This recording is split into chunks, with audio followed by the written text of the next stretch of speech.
Queridos amigos, irmãos do trecho, irmãos de ordem, irmãos de fé que acompanham o nosso canal, mais um desses vídeos assim um pouco mais técnicos talvez, ou para compartilhar conhecimento, para a gente falar um pouco aí sobre as questões ligadas aos veículos pesados, desmistificar muita coisa. Eu vejo um pouco assim o meu papel ligado a isso, ajudar a desmistificar, limpar os erros, né? Eu inclusive às vezes me envolvo um pouco assim umas rixas aí meio complicadas nas redes sociais. Um dia desse a pessoa colocou aí uma foto de um CMA Leito série 9000 e o cara foi daqueles consistentes do começo ao fim, né? Ele colocou assim, como foi que ele pôs? Ele colocou flecha azul 4, ele colocou flecha azul 4, K112, né? Eu fui obrigado a falar para ele, né, meu caro, o flecha azul é 6, né? Aliás, ele colocou flecha azul 8, K112. Fui obrigado a falar, é flecha azul 6 e o carro é K113, né? Flecha azul 8 só foram 2 carros. Então a gente sempre batendo naquela questão da humildade de que cada um procure falar sobre os assuntos que tem conhecimento efetivo. No que você tem conhecimento, tem condição de compartilhar, como existem aí canais muito fortes, né? Que quando a gente assiste a gente vê que a pessoa realmente entende, né? Exemplo, não conheço ainda pessoalmente, gostaria de ter a chance de conhecer o Ursão aí, do Blindado em Ação, né? Ele é uma pessoa que fala com propriedade, conhece do que está falando, então dá gosto você assistir. Às vezes, dependendo inclusive da marca, até eu vou lá no canal dele, não pensem que eu não vou não. Então ele fala de caminhão Volkswagen, por exemplo. Caminhão Volkswagen, eu sou laranja de Volkswagen, não é um caminhão que eu conheça, porque faz parte daquele hall de veículos, como eu já falei para vocês, veículos que na minha vida não são carros emblemáticos, porque quando eu já era ali menino, para adolescente, esses caminhões estavam pegando aqui no Brasil.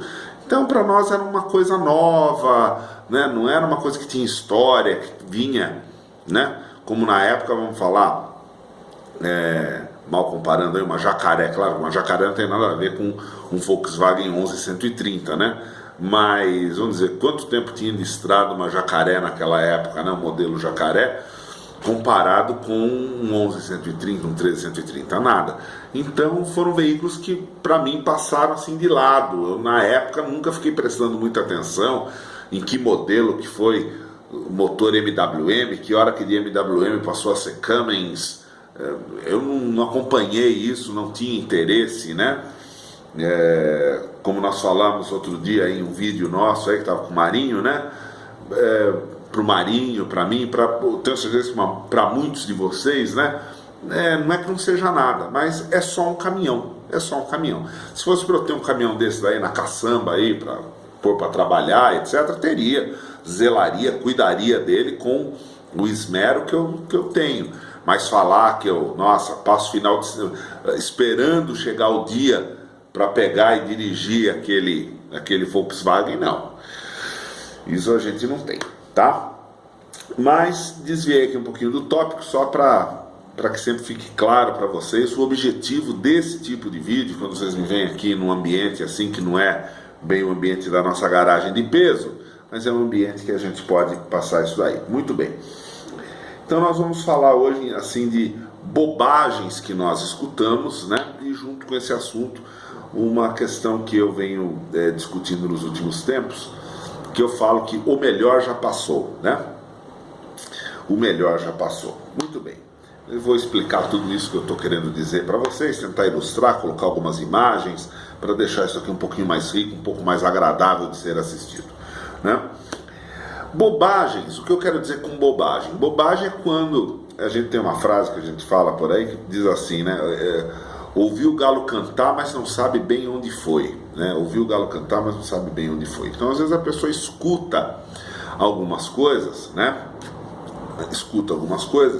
E por falta de de buscar, de querer aprender, de entender melhor, a pessoa termina falando bobagem, né? Um dia desses eu escutei aí no canal um cidadão aí falando assim: o entre-eixos desse caminhão aqui no final do chassi vai ficar mais ou menos 2,5 metros. Como entre-eixos no final do caminhão? Entre-eixos, o nome já diz, entre-eixos. Então é entre o eixo dianteiro e o próximo eixo, né? Então esse é o entre-eixos. Não existe entre-eixo do eixo traseiro para o final do chassi. Ali não é entre-eixos, ali é a distância do eixo, seja o truque ou seja mesmo o eixo de tração, até o final do chassi. Quanto que vai ter de distância entre o eixo e o final do chassi? Então a pessoa começa assim, mas isso não é nada. Mas esse nem é necessariamente assim o tópico principal, né? O que a gente vai falar aqui, na verdade, é de mudança de marcha. Ainda assim, lembro de mais uma dessas peripécias, né, que as pessoas falam aí, que só para confundir a gente, né? Confunde a gente por estar falando errado, né? Você sabe como é o certo, quando a pessoa fala errado, você tem problemas. O cidadão veio me entregar uma carga de grama, uma vez, grama, sem novidade. E era num sítio, um lugar um pouco mais complicado de chegar. Daqui a pouco chega um rapaz a pé lá e fala: a gente não está conseguindo subir porque tá dando L ali na subida. Eu falei: nossa, pensei comigo, né? Os caras vieram de carreta entregar aqui a empresa, então é bem mais forte do que eu esperava, né? Achei que vinha um caminhãozinho, veio com uma carreta aqui, tá dando L, né? Quando eu chego lá, eu vejo que se trata de uma dessas novas aí, HR, né? Aquela coisinha pequena, nem rodagem dupla tinha atrás, né? Aí eu olhei para ele e falei: dando L? Como que tá dando L esse carro? L significa que o veículo é articulado e virou, né? Virou, né? Em inglês a gente chama de jackknife, né? Paid a jackknife to an M25 last week, por exemplo, né? Então jackknife vem do termo canivete, eu não vou ter nenhum agora aqui, o canivete que fecha assim, né? Então ele abre, né? Então a carreta, em português a gente fala da L, né? Em inglês é jackknife. Mas caminhão não dá L, né? Porque a não ser que você consiga entortar o chassi do seu caminhão, né? O caminhão não dá L. E agora, chegando realmente no grande tópico, que é a questão da mudança de marcha. Então um dia desses, o que me motivou a fazer esse vídeo é que um dia desses eu estava aqui buscando minhas coisas sobre Scania, etc. E eu me deparei aí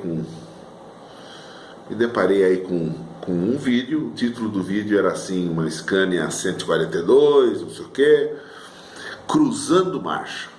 Aquilo novamente, né? A ignorância alheia atrapalha a gente. Scania 142 cruzando marcha. Falei: nossa, que câmbio que ele colocou nessa 142, né? Porque 142, aqui no Brasil, a linha 2, né? O 112, o 142, ele só trabalhou com câmbio 10 marchas, né? Aí foi só no 113 que lá no final, os últimos 113, começou já a aparecer os outros câmbios, né? Os primeiros 113 também eram 10 marchas.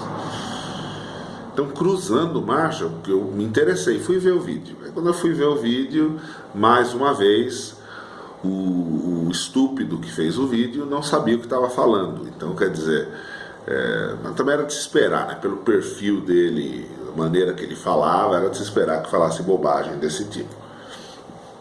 Então, vamos entender um pouco o que é essa questão de cruzar marcha. E é aí que eu chego na questão que o melhor já passou, né? Eu digo o melhor já passou porque os melhores câmbios, né, os melhores caminhões para serem conduzidos, desculpem a minha ignorância, mas para quem gosta de dirigir de verdade, eu falo isso porque veículo automático para mim não é dirigir de verdade, é igual carrinho de bate-bate, tá? É igual carrinho de bate-bate. Eu compreendo, existem veículos que o mercado exige que eles sejam automáticos, senão você não consegue nem vender direito. Então você vai comprar um sedã bom, Existem algumas caminhonetes, inclusive, que se não for automática é difícil você negociar. Então eu compreendo, eu já tive veículos automáticos, né? Dependendo do carro, dependendo da ocasião, eu até acho interessante um veículo automático, né? Já deixar isso claro antes que já comece a polêmica. O professor está falando que carro automático não presta, que ele não quer carro automático. Não é isso, tá? Vou dar aqui um exemplo. Se eu fosse comprar hoje, por exemplo, um Corolla ou um Honda Civic, né, raramente vocês me veriam dirigindo um carro desse tipo, porque é muito caro, muito baixo, muito ruim para mim. Mas se fosse para eu comprar um carro desse, ele seria automático. Isso não tenha a menor dúvida, né? Talvez se eu comprasse uma caminhonete Hilux, ela seria automática. Mas, de um modo geral, eu sou mais amigo dos câmbios manuais, tá? Por uma série de motivos. Já tive carro com câmbio automático bom e ainda assim era ruim. Você não consegue usar bem o sistema de freio motor, etc. Quem aí é piloto de caminhão novo, pode falar, o professor está ultrapassado, agora tem sistema de retarder, não sei o que. Eu sei que tem tudo isso. Tá? Mas aqui eu tenho prazer em cambiar. Eu tenho prazer mais do que isso, em saber que o veículo que eu estou cambiando não é qualquer um que sabe cambiar bem. Exemplo, Fenemê. Exemplo, caixas Eaton Fuller, secas, que muita gente aí toma coice na cara, no peito daquela caixa quando vai dirigir. Exemplo, 1519. Tá bom? Então esses caminhões, coisa mais bruta assim, é o tipo de veículo que eu gosto de dirigir, tá? Muito bem. Eu falo então que o melhor já passou, porque os caminhões mais completos, mais espaçonave do mundo e com alavanca de câmbio para você mudar a marcha, eles acabaram aí por volta de 2018, 2019. Né? Os carros agora, de lá para cá, mesmo nos Estados Unidos, está saindo praticamente tudo automático. Então, nesse momento, você já não consegue, possivelmente, comprar um 2020, modelo 2021. Eu acredito que vai ser bem difícil você achar no mercado um carro ainda manual, sendo o top de linha, né? Sendo o veículo mais completo que tem, cabine alta, não sei o que, você não vai conseguir, né? E eu falei desse caminhão, né, desses modelos novos, assim, com esses câmbios, porque aí a gente encontra, né, na rodagem aí nos Estados Unidos, por exemplo, né, a gente encontra aí os famosos câmbios 13 marchas, 18 marchas, né, e as pessoas às vezes se impressionam, né, 18 marchas, como que vai ser isso? 13 marchas, como que vai ser esse esquema? Na verdade, quando a gente sobe num caminhão desse tipo, a primeira coisa que a gente tem que ter é humildade mesmo, né? Porque nos Estados Unidos, esses caminhões, eles têm muitos tipos de combinações diferentes de marcha, tá? Sistema de mudança de marcha. Você vai encontrar, por exemplo, o 18 marchas, né? O 18 marchas que você vai ter, na verdade, 1, 2, 3, 4, né? Só que cada uma dessas marchas com o chamado splitter. Então você tem leve e pesada, né? Então aqui embaixo deu 8, né? Aí você bate o botão da frente, né? Você tem sempre 2 botões nesse tipo de... Bate o botão da frente, aí onde era a primeira passa a ser quinta, sexta, sétima, oitava, só que também novamente com splitter. Então, na verdade, deu 8 e 8, está dando 16. Aí vocês vão me falar, onde que estão as outras duas? É porque você tem aqui fora, atrás da ré, você tem uma engrenagem, você tem uma marcha, que é a chamada crawler, né? Que aqui no Brasil costumam chamar de primeira trator. Essa crawler, teoricamente, também você teria ela em leve e pesado, então por isso que dá 18 no total. Por isso que a gente fala de 18 no total. Mesmo que quando alguns câmbios a crawler avisa ali para você que não é para fazer o split nela, ainda assim ele é chamado de 18 marchas, não é chamado de 17 marchas. O 13 marchas, normalmente, ele é a mesma coisa que esse câmbio. Só que ele é chamado de 13 marchas porque ele dá, existem dois caminhos diferentes para o 13. Ele vai dar 1, 2, 3, 4, bate o botão e daí em cima você vai ter 5, 6, 7, 8 e em cima você vai fazendo a meia marcha, em cima você vai fazendo o splitter. Então deu 4 embaixo com 8 em cima, está dando 12 marchas, mais o crawler está dando 13 marchas, por isso chamam de 13 marchas. Tem que tomar cuidado, porque veio inclusive aqui para o Brasil o sistema de câmbio que é como se fosse 4, 4 e 4, 3 níveis de 4 marchas. Alguns aí chamam de 3 caixas, né? Mas não é só o sistema de reduzida. Você faz 1, 2, 3, 4, bate esse botão aqui uma vez, 5, 6, 7, 8, bate o botão da frente uma vez, 9, 10, 11, 12. Tá? 9, 10, 11, 12. E com a crawler está dando 13. Então também é 13 marchas. O padrão é o seguinte: o termo cruzar marcha, é aí que a gente chega no negócio. O termo cruzar marcha é quando você faz esse sistema de dividir a marcha. Ou seja, coloca a primeira, por exemplo, fica tendo primeira pesada, primeira simples. Daí da primeira simples você vai bater o botãozinho, vai para a segunda pesada. Isso aí, segunda pesada, segunda simples. Aí terceira pesada, terceira simples, quarta pesada, quarta simples, e assim você faz quantas marchas você tiver naquele câmbio, tá? Esse sistema que você vai fazendo, dividindo a marcha, você chama de cruzar marcha. Aqui no Brasil foi dado esse nome. Em inglês a gente chama de split gears, tá? Por que aqui no Brasil ganhou o nome de cruzar marchas? Porque os primeiros caminhões que chegaram aqui no Brasil, na verdade os primeiros caminhões do mundo mesmo, que passaram a trabalhar com caixas reduzidas dessa maneira, eles trabalhavam com 2 alavancas. Às vezes até mais do que 2 alavancas, tem até 3 alavancas aqui, né? Mas aqui no Brasil, os primeiros chegaram foram realmente os GMs, que aqui no Brasil chamavam de GM marítimo, né? Motor Detroit, 2 alavancas aqui no chão, né? As primeiras Scanias também eram com 2 alavancas no chão, e os Fenemês, 2 alavancas, uma no chão, uma no painel, fazendo exatamente a mesma coisa. Então aquela cruzada do Fenemê, por isso que chama cruzar, você tem que passar uma mão por cima da outra para poder fazer esse jogo aí.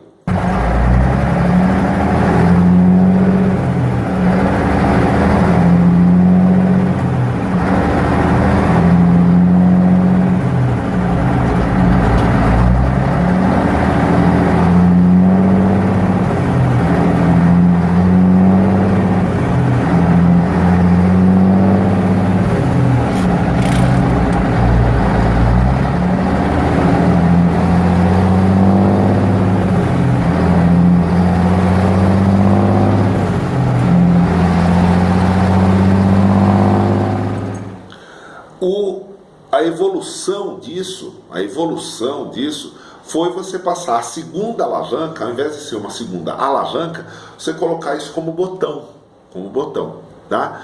Ao invés de ter 3 alavancas, você tem 2 botões, uma alavanca com 2 botões. Então essa é a lógica do negócio, tá?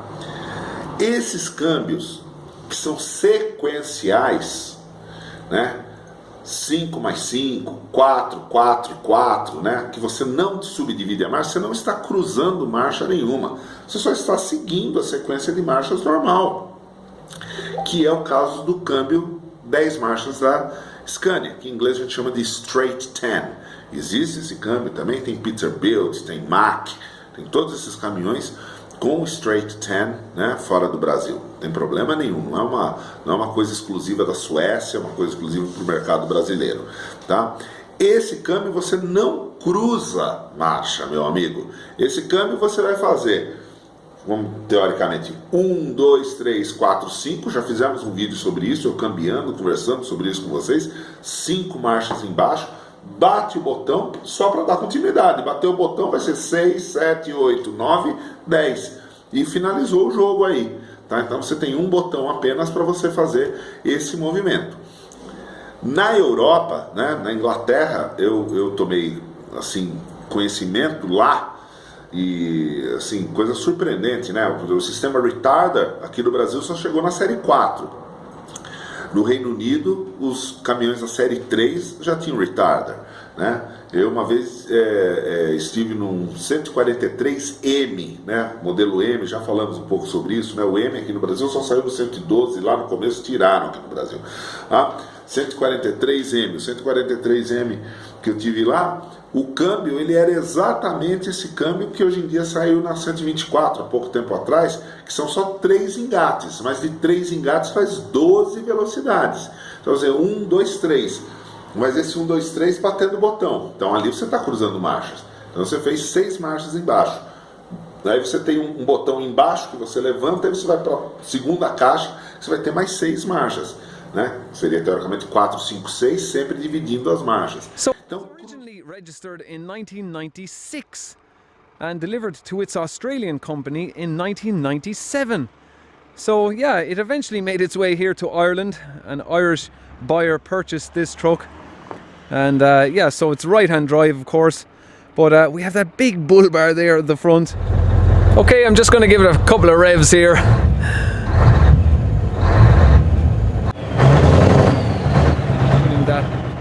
We'll have a look at the gearbox here. So it's a 3/3 split, so you split each gear there, and that is your range changer underneath. So 12 gears in total, and we also have a crawler gear, and we have 2 additional gears. You can see it there, reverse lower and reverse higher. So yeah, very handy to have all those gears for your very slow maneuvers. Então, cruzar a marcha é você trabalhar reduzida e leve, reduzida e leve. Isso é cruzar a marcha. Fazer a sequência de marchas na Scania não é cruzar a marcha. Então, temos que usar os termos corretos para não ter esse tipo de problema. Bem, meus amigos, eu creio que seja isso que eu tinha para trazer para vocês. Como eu falei, um vídeo para tentar trazer um pouquinho de conhecimento para quem não sabe. E muitos aí podem talvez saber operar a máquina, como eu estou falando. O que eu falei de sistema operacional não seja nenhuma novidade, mas ainda esteja usando o termo errado, cruzando marcha na Scania. Você não está cruzando marcha, você está fazendo uma marcha sequencial, da quinta você foi para a sexta, sem novidade nenhuma, tá bom? Então é isso aí, pessoal. Muito obrigado por acompanhar o canal, espero ter sido útil nessa dica de hoje e logo estamos de volta. Forte abraço a todos, obrigado.